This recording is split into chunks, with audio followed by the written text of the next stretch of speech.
it's time to sit back and relax with your favorite drink. And listen.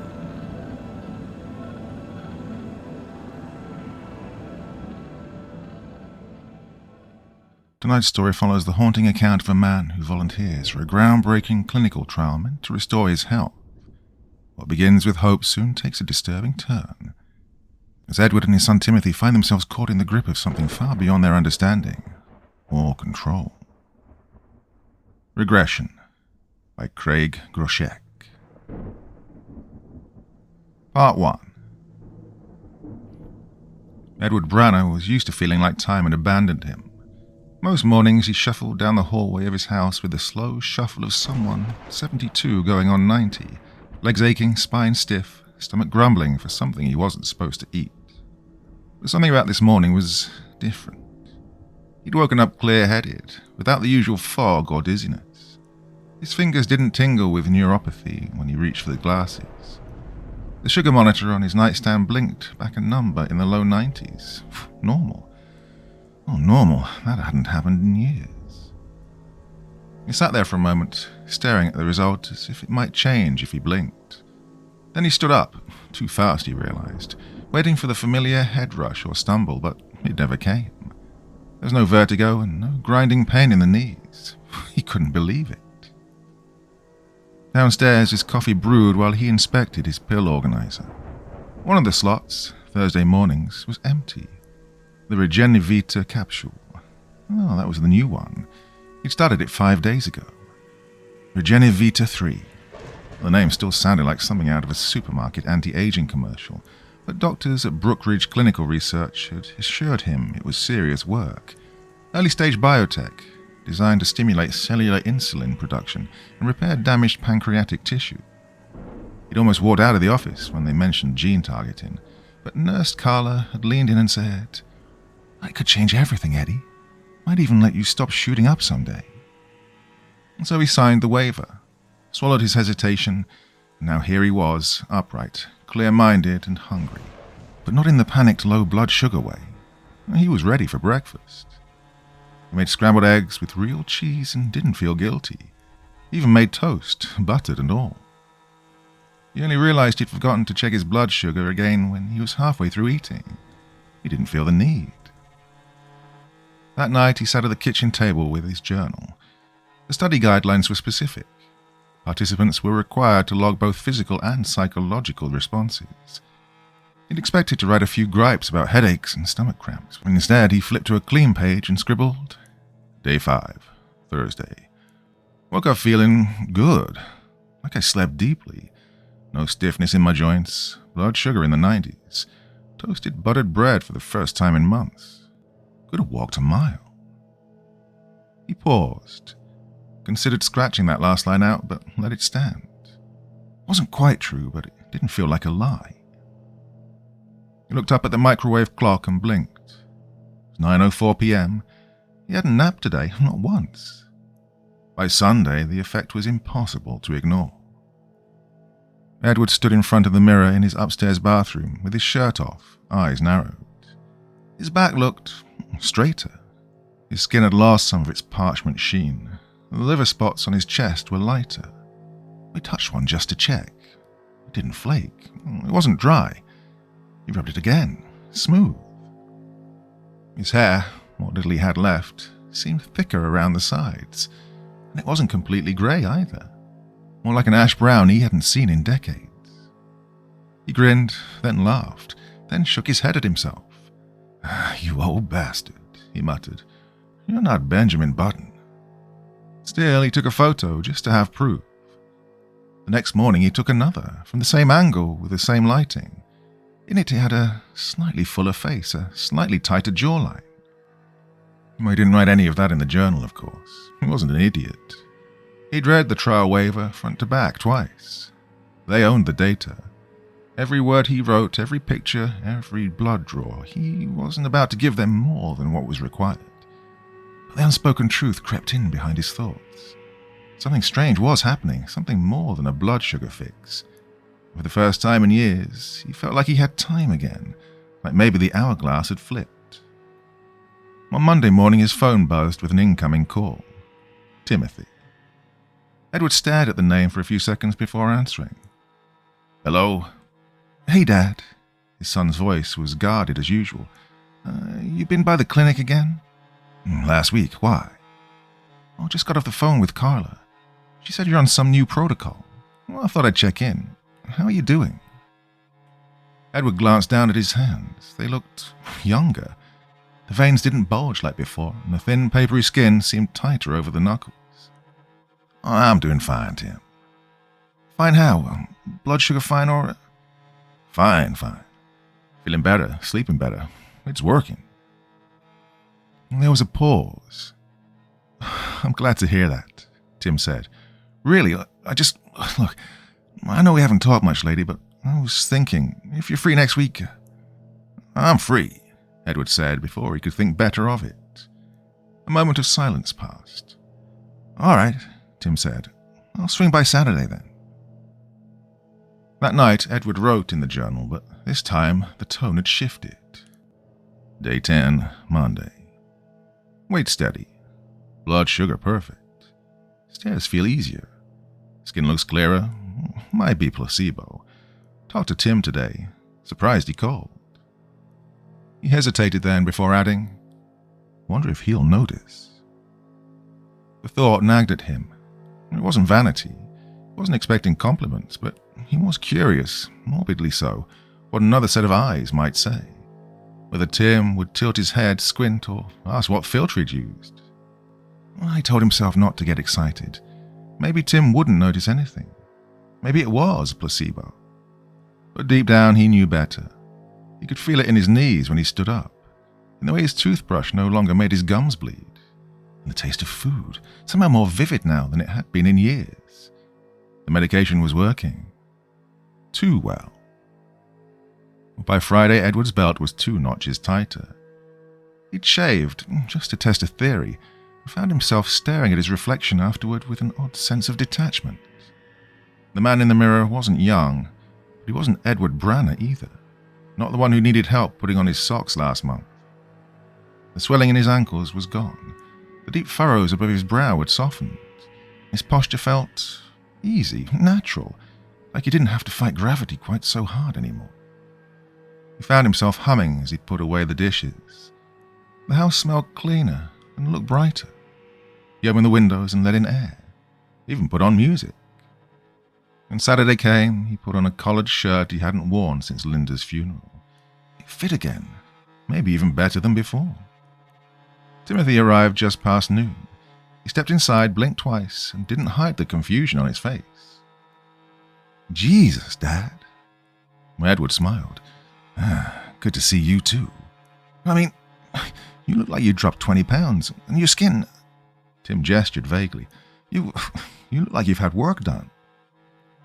Edward chuckled. Just a new drug. They're testing some biotech that regulates insulin and repairs cells. Seems like it's doing a little more than they expected. Tim studied him. They told you this might happen? They said some patients see dramatic improvements. I suppose I'm just lucky. You're lucky, Tim repeated slowly. His tone was cautious now. And you're not worried? Edward met his eyes. Should I be? There was yet another long pause, then Tim looked away and shrugged. No, I guess not. Just seems, well, fast. Edward said nothing. They ate lunch together, talking about work, the weather, and Linda. When Tim left, Edward lingered by the window a long time after the car was gone. His son had noticed that the drug was changing him, and deep down, where the silence lived, Edward was starting to wonder if this was what getting better felt like, or something else entirely. Part 2. Edward stopped checking his blood sugar. It didn't seem to be a point anymore. Every morning for nearly 20 years he'd jabbed his fingers and logged the numbers, watching them rise and fall like the tide. But since starting Regen, the results have flatlined in the 90s and then the 80s. Eventually he stopped pricking altogether. It felt like taking the temperature of a man already on fire, academic at best, irrelevant at worst. And besides, there were more interesting things to monitor now. He kept the photos in a private folder on his phone, labelling each by date, then by guess. Day 12 looks 58. Day 14, 50. Hard to say. The changes had moved beyond subtle. His neck was firm again. The loose skin along his jaw had tightened, not unnaturally, but as if undone. He'd gone back to a full head of hair without noticing exactly when the bald spots had filled in. Even the sunspots on his arms, brown, crusted and familiar, had simply disappeared. He didn't know what to do with it. The people at the grocery store looked at him like he was a stranger. One cashier asked if he'd just moved to town. Another asked for ID when he bought a six-pack. Edward, grinning all the while, as if it were a compliment. The second time it happened, he looked at his driver's license and barely recognized himself. In his license photo, he recognized the all-too-familiar droopy eyelids, the puff of white hair and the mottled skin. But by all accounts, that man was now dead. No obituary had been printed. The next journal entry was more clinical than the rest. Day 15, Wednesday. Rapid physiological changes continuing. No noticeable adverse symptoms. Energy levels high. Appetite steady. Sleep quality excellent. Musculature improved. No more lower back pain. Skin, color and elasticity improved. Vision, reading glasses no longer required. No psychological symptoms yet. Note, weight unchanged but clothes fit differently. Shirt collars looser. Waistline contracted. Reaching belt holes I haven't used in decades. He didn't write about the way his voice had changed, how it had lost its crackle and drifted into something smoother and more flexible. He didn't mention the odd sensation of his hands while shaving, like he was using someone else's fingers, unfamiliar and fast. He kept those parts to himself. When Timothy came by the following weekend, the conversation turned colder. "Have you seen a real doctor?" Tim asked. "Well, this is a real doctor's work," Edward said. "I mean, someone outside the trial, a general practitioner or someone in family practice, hell, even an endocrinologist." Edward folded his arms, half defensive. "For what?" "For this." Tim gestured toward him. "Dad, you look like you're in your 30s. That's not a side effect. That's a goddamn science fiction novel." Edward didn't respond. Tim leaned forward over the kitchen table. "I did some digging. This Regen thing, it's barely past animal trials. You know that, right?" "Oh, they said it was in early human testing."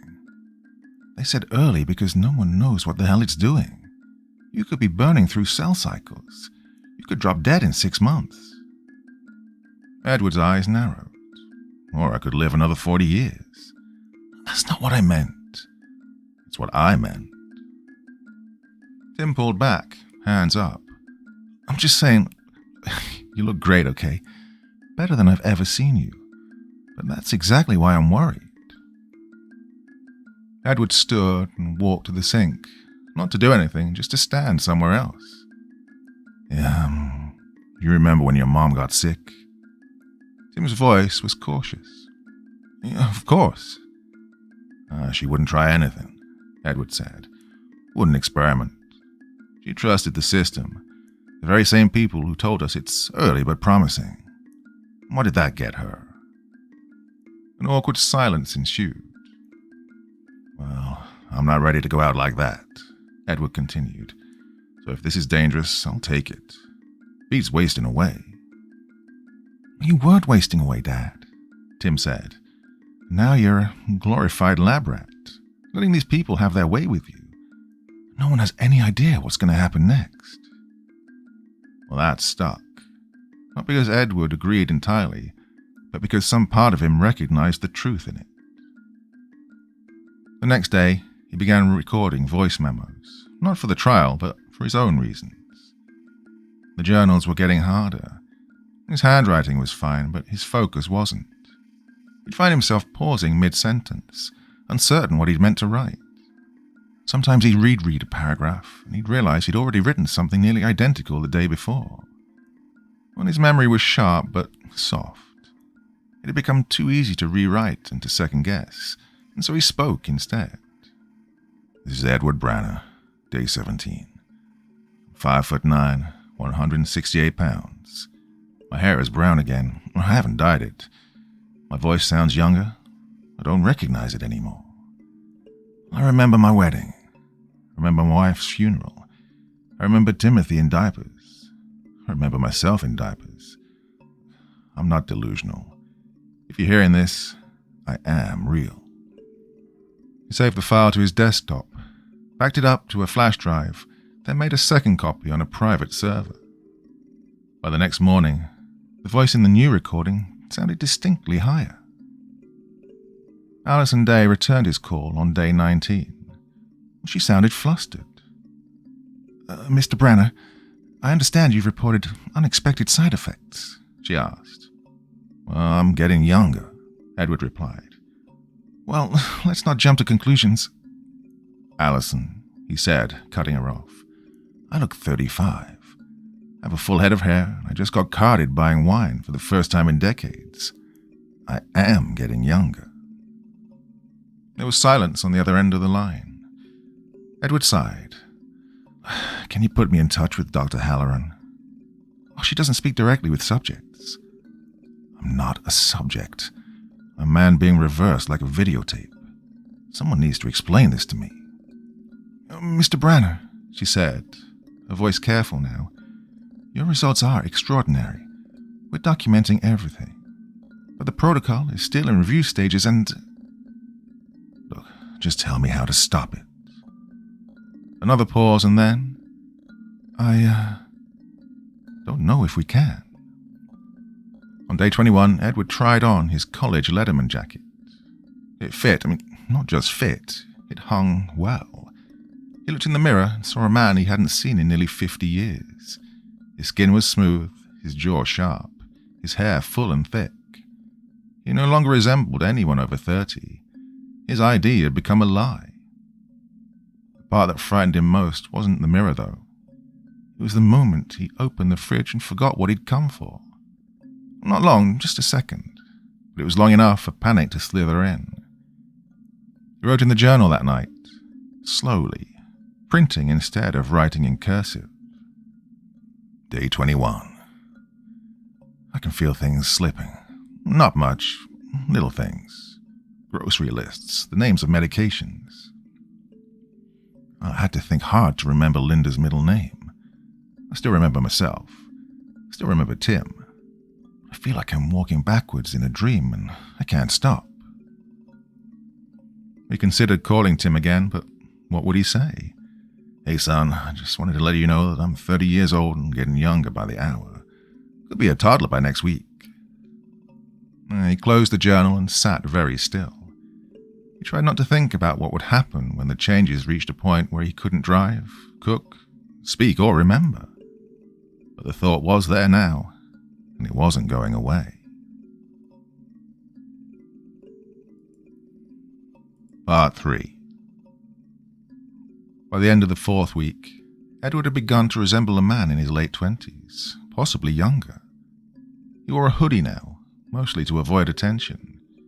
His clothes didn't fit again, shirts bunched strangely around his chest and shoulders, and his slacks cinched tighter every few days. He went out less, avoided neighbors, and ignored phone calls. The world had gotten too small too fast, and the pain had started to return. Not the slow, grinding aches of age, but something new and sharper, like his body was being pulled inward, tightening itself, and being rearranged from the inside. His bones hurt when he bent down. His gums ached. Some mornings he woke with jaw pain so intense he couldn't eat until noon. His teeth were shifting, the roots pulling back, his bones shortening. His voice cracked when he spoke, thin and increasingly erratic. On day 26, he woke to find the bed damp with sweat and blood. A molar had loosened overnight and come out in his sleep. He rinsed his mouth over the sink and stared at the tooth in his palm. Whole, no decay, no reason for it to fall out. He placed it gently in a paper towel and set it next to the others. There were 4 now. He logged it in the journal, printing carefully with smaller letters than before. Writing had become difficult. His fingers weren't responding the same way they used to. Sometimes his grip was weak, and sometimes it was too tight. His penmanship varied from page to page. Sometimes it was childlike, other times too neat, as if someone else had written it. He kept typing notes too, but even that was becoming a challenge. The keys felt spaced too far apart. His hands jittered with muscle memory that no longer matched his proportions. Tim came by with groceries 2 days later. He didn't knock, just let himself in and stopped short in the living room. Edward was hunched over the dining table, wearing a sweatshirt with the sleeves rolled up. His face was leaner and more angular. He barely looked a day over 20. "Jesus, Dad." Edward looked up slowly. "Hey, Tim." Tim set the bags down hard. "You look like my college roommate." "I don't feel like your college roommate." "What does that mean?" Edward tried to smile. "I feel like a bag of rubber bands someone's pulled too tight." Tim walked around the table, studying him. "You're shorter." "An inch, maybe 2, Edward acknowledged. "Well, this is bad. This is really, really bad," Tim said. "I've called the clinic, twice. Emailed that Allison woman, no response. There's no record of the drug on the FDA trial database. Did you know that?" "They said it was privately contracted," Edward replied. "That's not how this is supposed to work. It's supposed to be oversight, peer review, ethics board, something." Edward just looked at him. "What'd you like me to do, Tim? Check myself into a hospital and let them poke me until you have the answers you want?" "I want you to fight." "I am fighting." Tim opened his mouth, then closed it again. They sat together in silence, the kind of silence that only families carry, heavy with things too long left unsaid. Eventually, Edward reached for his journal and slid it across the table. "If something happens, if I stop making sense, or worse, I want you to keep this. I want someone to remember me as I was." Tim didn't touch it. "Don't talk like that." Just being honest. You're not dead yet." "No," Edward said, "but I'm running out of adulthood." That night, he recorded a new voice memo. He spoke slowly and carefully. "Day 28. I've lost another tooth. My handwriting is slipping. I forget words sometimes. I had to Google the name of a neighbor I've known for 10 years. I'm scared. I think the worst part is not knowing how far it'll go. I thought 30 would be the limit, then 25. Now I'm 22 at best, and my knees ache like I'm 15 going through a growth spurt. But in reverse. I think I'm going to lose my adult brain soon. I can feel it peeling away like layers of wallpaper. I don't want to forget Linda, or Tim, or me. Please, if anyone finds this, please don't let them bury this. I was real." He saved the file, backed it up, stared at the screen long after the cursor stopped blinking. The emails from Regen stopped entirely around day 30. At first they'd come in once or twice a week, vague check-ins with upbeat phrases like outlier data valuable and pioneering outcomes. Then they'd slowed, and now there was nothing. Allison's number rang repeatedly and went to voicemail. The main number for Brookridge Clinical Research had been redirected to a new firm, some placeholder name with no traceable staff list. Tim had tried driving to the office building itself, only to find it cleared out, its lease expired, and its sign removed. Meanwhile, Edward was regressing faster than the paperwork could keep up. His cognition had become erratic. He still remembered everything, but his emotions felt unfamiliar and unfiltered. He cried more easily and got flustered trying to open jars or answer emails. Some days he couldn't manage a grocery run. Other days he jogged a mile just to feel in control. The only thing consistent was the rate of change. Every 2 days he lost another year, sometimes more. He estimated he was 19 now. Tim started staying over full time after Edward fell in the shower. It wasn't a bad fall. He didn't hit his head, but it was enough. He couldn't keep living alone or pretend this was still manageable. Tim took the downstairs guest room. They ate breakfast together in silence most mornings. Edward had trouble meeting his son's eyes. "You're going to have to register a new social security number soon," Tim joked one morning. "People are going to think I kidnapped some middle schooler." Edward tried to laugh, but it came out strangled. Later that day, he tried to update his medical file online and couldn't remember the password he'd used for years. He tried 4 variations before giving up and closing the laptop. He forgot what he'd been trying to do and just sat there, hands in his lap, blinking slowly, waiting for the thought to come back. It never did. By day 45, Edward couldn't shave without cutting himself. His hands had grown too small, too unsteady. His arms felt like sticks, his face too soft and tight. His chin had changed, becoming rounded and childish. His voice broke constantly, rising into a near falsetto without warning. It made him self-conscious. He avoided speaking at all unless Tim encouraged him. He guessed he was about 12 or 13 now, the same age Timothy had been the year Linda first got sick, and that realization clung to him like static. The physical pain had lessened. No more sudden jolts or shrinking bone. No more molars popping loose. But in its place came something worse. A softness of thought. A fog. It wasn't like forgetting a word or misplacing keys. It was like someone had unspooled the wiring behind his eyes. Just a little, just enough. He could still see the big picture. He still remembered his wife's face, his son's first car, and the smell of his old garage in winter. Within a week, however, he was forgetting how to remember. He'd pick up a spoon and pause, staring at it for several seconds before knowing what to do with it. He'd walk into a room and not understand why it felt off until he realized the lights were on, but it was night. Or that he'd left the faucet running. Or that he was cold but didn't know where his sweater had gone, or what a sweater even was. Or the house began to feel too big, the ceilings too high, the staircase too steep, the front door too far. So he stayed in the den and watched cartoons. Part 4.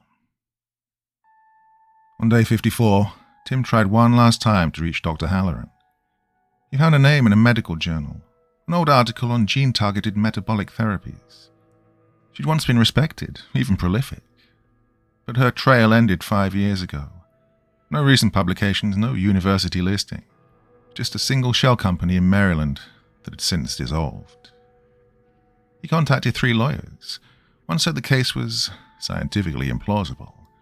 Another requested Edward's consent, in writing ideally, and dropped out after hearing a voicemail of Edward's current voice. The third gave him a referral for a biomedical ethics committee that didn't return calls.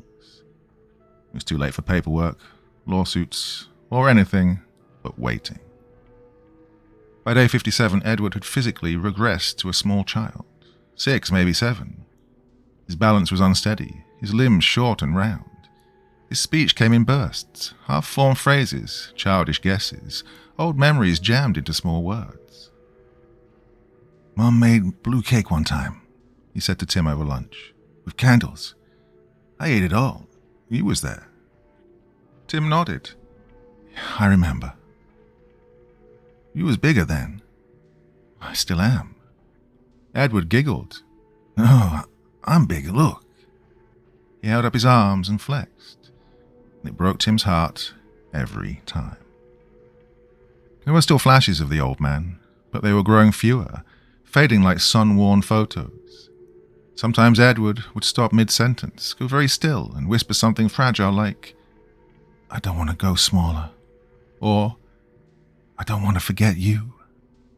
And Tim would kneel in front of him and say, "Right, I won't let you." But of course he couldn't stop it. All he could do was bear witness. By day 59, Edward was struggling to write. His hand was too small for the pen to feel right, and his grip was all wrong. Tim bought him a child-sized mechanical pencil and a sketch pad. That night Edward drew a picture of the two of them, stick figures, smiling, one tall, one short. He labelled them me and Tim. The E in me was backward. He stared at the paper for a long time. He didn't remember drawing it, but it made him cry anyway. Well, Tim tried contacting journalists, but no one believed him. He sent photos, videos, and scans of his journal. Most replies were auto-generative or just dismissive. One editor responded, looks like a deep fake aging filter. Come back with medical records. Medical records didn't match anymore. Edward's old files were being flagged as identity fraud. His insurance had been revoked.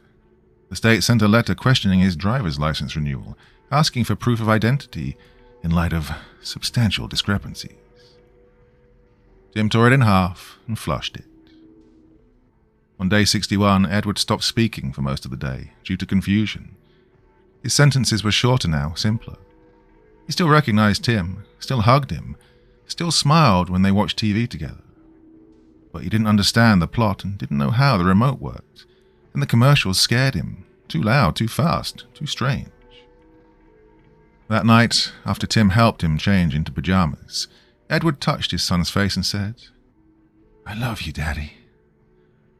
Tim froze. Edward blinked as if sensing something was off, but didn't correct himself. He looked away, ashamed. Tim helped him into bed, tucked the covers up tight, and whispered, "It's okay. I love you too." In the dark, Edward whispered back, "Don't go." Tim didn't. He sat on the edge of the bed for hours after his father fell asleep, watching the slow, even rise and fall of his chest, knowing that by morning he'd be smaller again, younger, and further away. Tim had bought a set of coloured markers, thinking it might help with the writing issues. Edward liked the smell of them. He would pop off the caps and sniff them one at a time, grinning like he was getting away with something. He tried writing again, but it was no good. The letters came out backwards, sometimes upside down. The sentences ran off the page. He wrote the number 3 in place of the letter E, and vice versa. Still, he tried. "My name is Ed. I was a big man. I'm small now. I remember Tim. Tim is my son. I was a dad. I think I was. I miss Mom. She cried when she got sick. Tim was sad. I like blue, and toast, and warm blankets." When Tim found the paper later, he sat at the kitchen table with it in both hands, crying quietly, his shoulders shaking. Edward didn't see. He was in the living room, curled up under a throw blanket with a cartoon on, laughing softly at a dog chasing its tail. On day 62, Edward could no longer dress himself. He didn't understand buttons. Socks confused him. His shoes had become Velcro. His pants were toddler-sized. And he'd stopped asking questions. He napped twice a day now. He cried when startled. He sometimes wet himself. Tim cleaned him up without a word. He never scolded or turned away. At night, Tim read to him, children's books with animals and rhyme schemes. Edward would crawl into his lap, head against his shoulder, and whisper along when he remembered a line. One night just before falling asleep, Edward looked up at him and said, "You're the best dad." And Tim didn't correct him. He just embraced him, gave him a kiss, and held him tight until his breathing slowed and he dozed off. And then, and only then, Tim would cry. On day 64, Edward lost language. It wasn't abrupt. There was no definitive moment, just the slow curling away of syntax, sentence structure, and vocabulary. His words became slurs, then sounds, then tones of emotion, grunts, squeaks, giggles, and whines. Tim tried to show him pictures, photos of Linda, of their old house, of a young Tim with a baseball glove. Edward stared at them with interest but no recognition. The last word he said was car. He pointed out of the window at nothing in particular and said it proudly. And then there was silence. That night, Tim found him in the kitchen, sitting on the floor with a cereal box turned upside down. Bits of dry cereal were scattered everywhere. Edward was trying to chew, but his mouth couldn't close right. He looked up and smiled when Tim entered. "Hey, buddy," Tim said, kneeling beside him. Edward held up a fistful of cereal as if it were treasure. "Yeah, you hungry?" Tim asked. Edward nodded, bouncing slightly on the balls of his feet. Tim carried him back to the den, wiped him down, and made him a bowl of warm mashed potatoes. Edward clapped when the spoon came near, like a baby. Afterward, Tim held him on the couch and rocked him slowly back and forth, while the child that had once been his father hummed tunelessly and blinked up at the ceiling. The final entry in the journal wasn't written by Edward. It was scrawled by Tim in block letters on a half-torn page. Day 65. I don't think he knows me anymore. He's maybe 2 now. He can't talk, doesn't respond to his name. He still laughs and he smiles when I sing to him. He likes the color blue.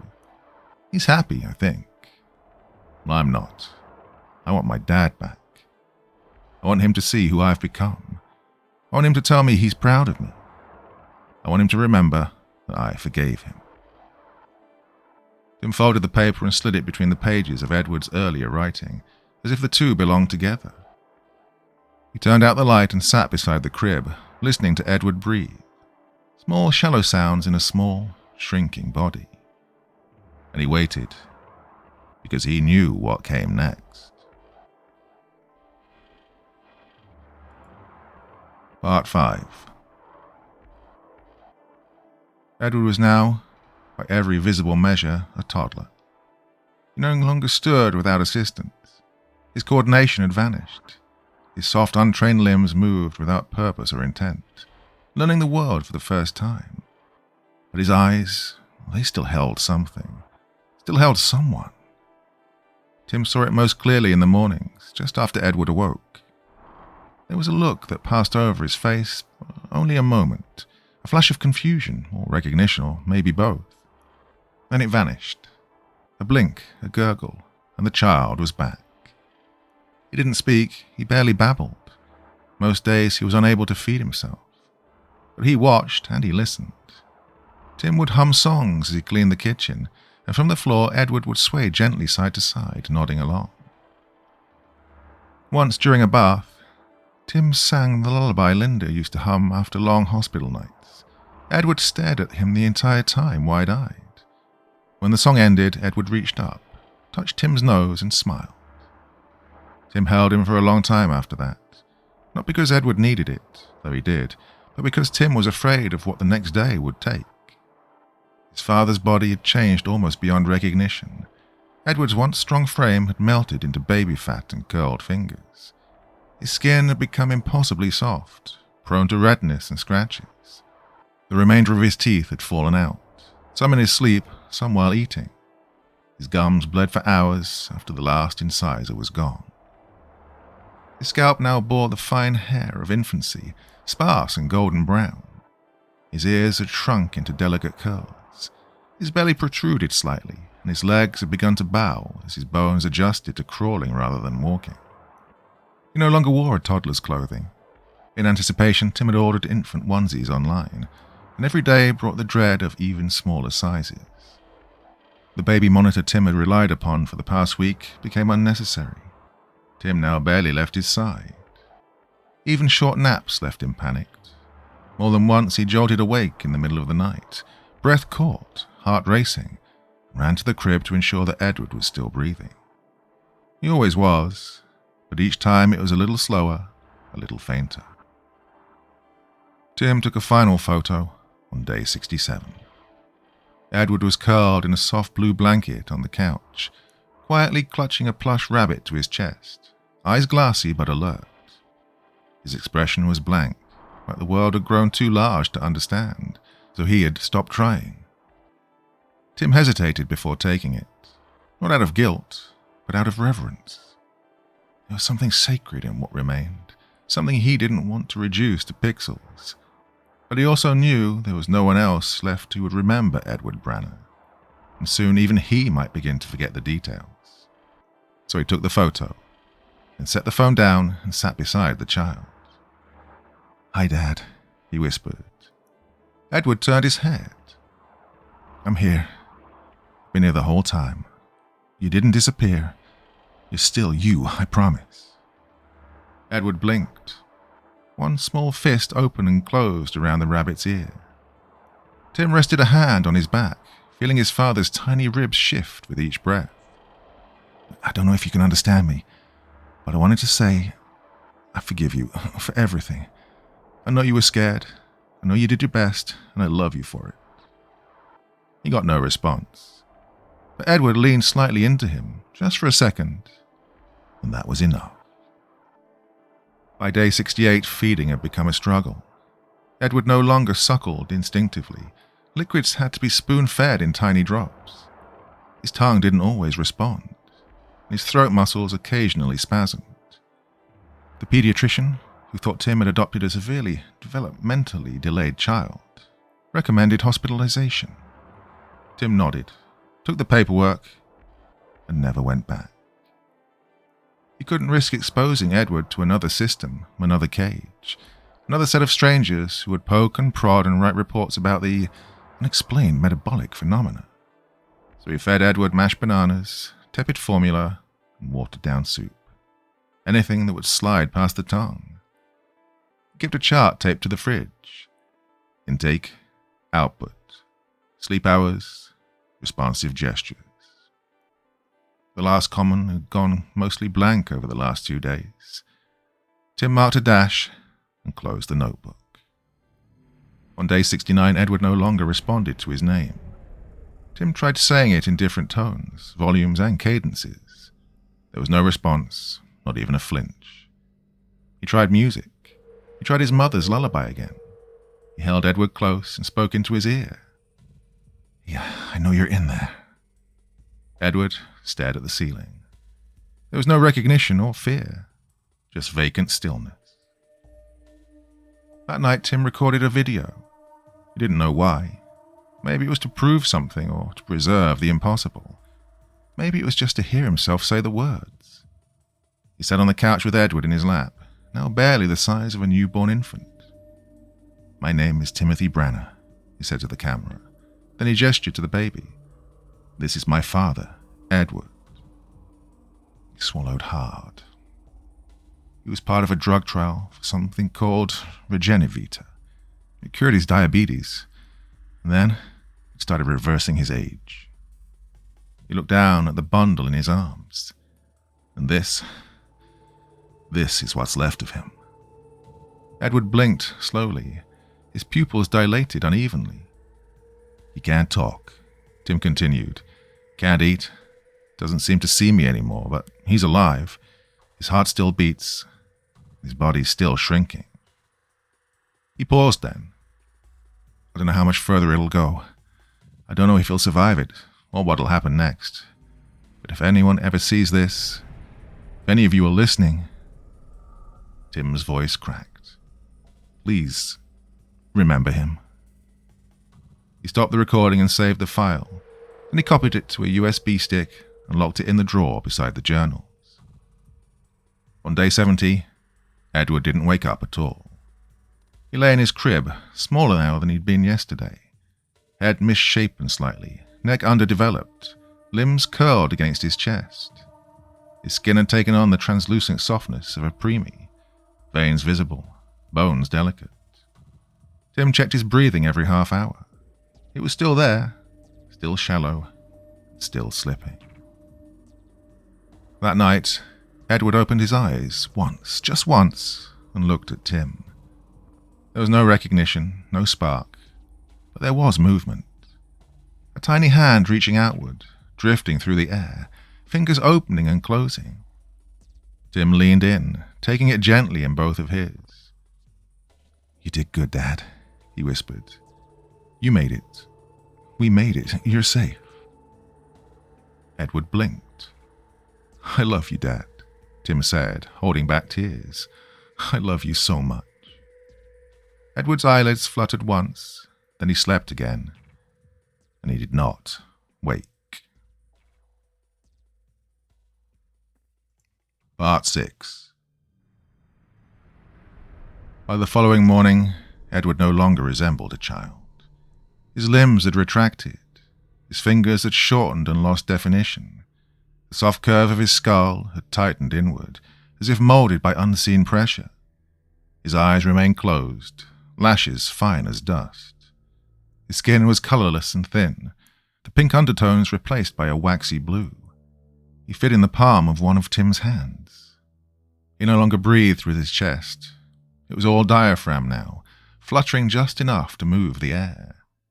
Oh, the sound of it, wet, shallow, and distant, was barely detectable without holding him close and listening for several minutes. Tim did that often. He sat beside the crib, or on the couch, or at the edge of the bed, pressing Edward gently to his chest like he might transmit memory through the contact and warmth. There was no sign of response. No flinch, no grasp, no sound. But still, he stayed. He hadn't left the house in 4 days. He turned his phone off after the 3rd voicemail from the pediatrician. He didn't check the news, read emails, or call Alison again. He had no illusions left that anyone was coming to help. No doctors, no regulators, no miracle reversal. No one. It's just the two of them now. The last of Edward's life playing out in slow, agonizing reverse. And Timothy would not let him go through it alone. By day 72, Edward's size had shrunk to that of a non-viable fetus. Then smaller still. Tim couldn't imagine how Edward continued to survive the tortuous devolution. Tim wrapped him in a hand towel, then in 2 layers of gauze, when even the towel seemed too coarse against the translucent skin. He kept the room warm, turned off the lights, and kept soft instrumental music playing in the background, more for his own sake than Edward's. He tried feeding him formula by syringe. It dribbled out of the corners of the impossibly small mouth. There was no suction reflex left, no swallowing. Tim gave up. Instead, he stroked Edward's back and whispered the same words over and over again. "You're safe. You're loved. I've got you." He said it in the morning. He said it at midnight. He said it when the weight in his arms felt too light to be real. He stopped recording after that day. There was no point. The concept of days had lost meaning. Edward's development, or unraveling, no longer followed any biological logic. He'd passed from baby to preemie to something else entirely, something pre-human. A few times Tim sat with a medical book in his lap, flipping through fetal development charts, comparing diagrams to the shifting shape in the gauze. At one point he stared at a label on the page, week 10, tail begins to recede, and had to close the book, shaking. There was no week for what Edward had become. At one point, perhaps day 74, Edward opened his minute, partially developed eyes, and Tim gasped. They were not the eyes of an infant, nor the eyes of a fetus. For an instant, one fleeting moment, they were aged, terrified, knowing and entirely human. And for a fraction of a second, they locked with Tim's, and he saw something behind them. Something whole, something trapped. Edward tried to move, a spasm maybe, or perhaps instinctively. A final surge of awareness, trying to escape the dying vessel that contained it. But nothing came. Not a sound nor a gesture, just a single tear sliding from the corner of his eye. And then the lids closed gently. They did not open again. The following day, what remained of Edward weighed just a few ounces. Tim placed him inside a foam-lined box no larger than a shoebox, not as a coffin, but as insulation. He feared the pressure of gravity itself would be too much. Edward didn't breathe anymore, not by any normal metric. There was no visible motion, but there was something, quite a vibration. Tim thought he could feel it when the room was quiet. It was a low, almost indiscernible hum, like electricity passing through a dying battery, but it was there. That night, Tim sat at the kitchen table with a glass of water in his hand, staring at the monitor he'd set up beside the box. A thermal reading, faint and flickering. It was still warm, but cooling by the minute. He picked up the journal, perusing Edward's early entries. Neat, compact cursive, concise reports, observations, and thoughts. Then he read his father's later editions, the desperate block letters, the downward slope into simpler words, then drawings, scribbles, and finally, silence. He read his own recent editions, and when he was finished, he slipped to the back page and wrote one final note. Final entry. There's no body left. He's smaller than science knows how to measure. I think he's still in there. I don't know if he knows he's in there, but I feel him. Don't know how much longer this will go on. Don't know if there's a bottom. Maybe he'll just keep going, past cells and atoms, past matter. I don't know, but I'll stay with him as long as I can. He closed the journal, sat in silence, and waited. The next morning, Edward was gone. There was no heat signature, movement, or weight. The gauze he'd been wrapped in was undisturbed, and when Tim unfolded it, nothing lay inside. There was no residue or blood, not so much as a speck of dust. He reached inside, panicked, fingers shaking, and checked again. Again, there was nothing. He whispered once, "Dad?" There was no reply, not even a flutter in the air.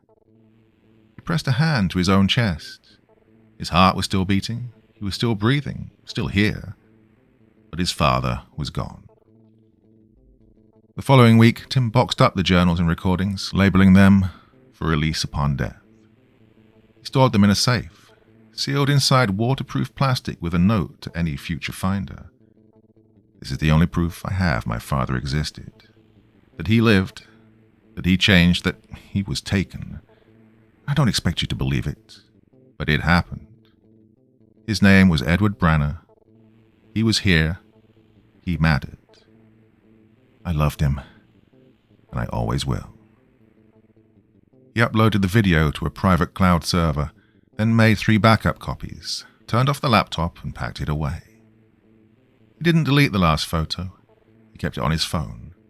The one of Edward in the blue blanket, eyes wide and unaware, the rabbit tucked under one arm. He looked at it once a day for a while. Eventually he stopped needing to. Eventually he stopped crying. Eventually he went back to living. But he never stopped remembering. And he never stopped watching the sky when the wind blew strangely, or listening when the radio caught static for no reason. Or he dreamed about a voice he hadn't heard in years, whispering in a language no longer shaped by lips or lungs. He didn't believe in God, but he believed in his father. And he believed the terrible truth that some mistakes don't kill you. They unmake you.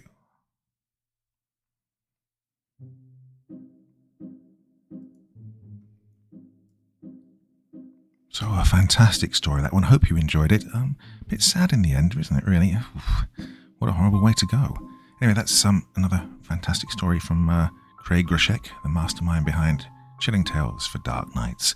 A podcast, well, several podcasts, a whole network of podcasts that I've featured on quite a few times. So I'd love you to do me a favor and head over there and check out some of his work. Bunch of links in the video description. So go check it out, please. Yeah, he's needing a bit of support at the moment from the wider community, and I know that you'll all go check it out and leave some nice words and, all that kind of thing. That's it for this evening. I'll be back again tomorrow night with a park ranger story about an hour and a half long. It's an absolute humdinger. I know you're going to love that one. Well, that's it for the evening. Enjoy the rest of your weekend. Back again this time tomorrow.